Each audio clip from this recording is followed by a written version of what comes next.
I'm Radhika Jones with Time.com, and we're here with Daniel Radcliffe, who has a new movie coming out. You may have heard of it. It's called Harry Potter and the Half-Blood Prince. This place has known magic. Very dark. Very powerful. Thank you so much for being with us, Daniel. Not at all. Thank you for giving me the forum to talk to you about this little art house project. We have from Atra Oshana from Des Plaines, Illinois. She wants to know, how different are you from Harry? I think I am probably quite different from Harry. I don't know. It's interesting because Harry is one of those people who finds himself in those situations which define you as a person. It has to do this. Fight back, you coward! Fight back!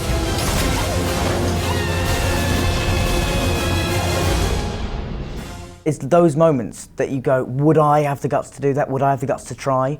And Harry finds himself in those moments a lot. And I've never found myself in one of them. I am pleased to say, because then as far as I'm concerned, I am the bravest man in the world and I would do all these brave things.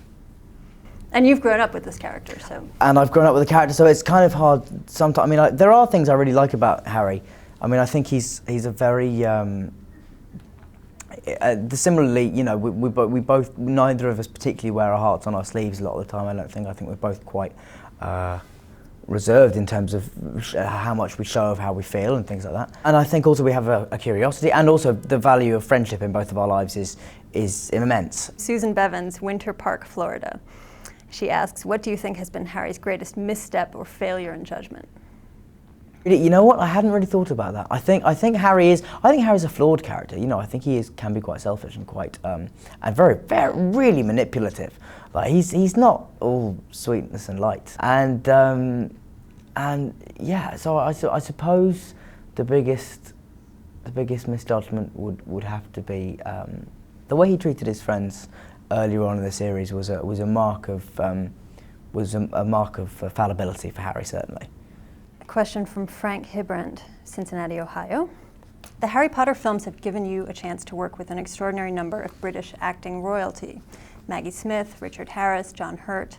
Which ones have had the greatest effect on you? The two that have had the biggest effect on me would be Gary Oldman, who I became very, very close to and adore as an actor and a man, and also Imelda Staunton.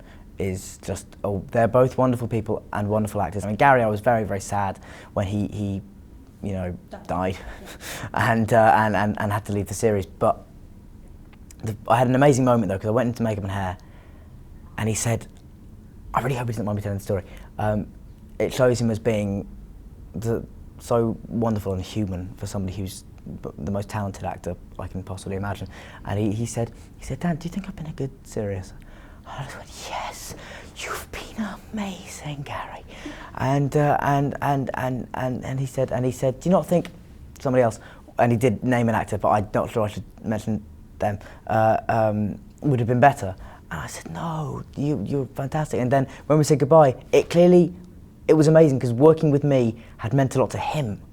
And he's one of my heroes. And to know that you've actually had an effect on one of your idols is like, that's when you feel like a dream has come true. Paige Hunter from San Antonio, Texas wants to know, what is your favorite story from Backstage working on Harry Potter? Probably one of my proudest moments on Harry Potter was when I was 11, and I walked up to Richard Harris, who didn't know his lines for that day, and was claiming that he had been given the wrong scenes to learn, and which is not true.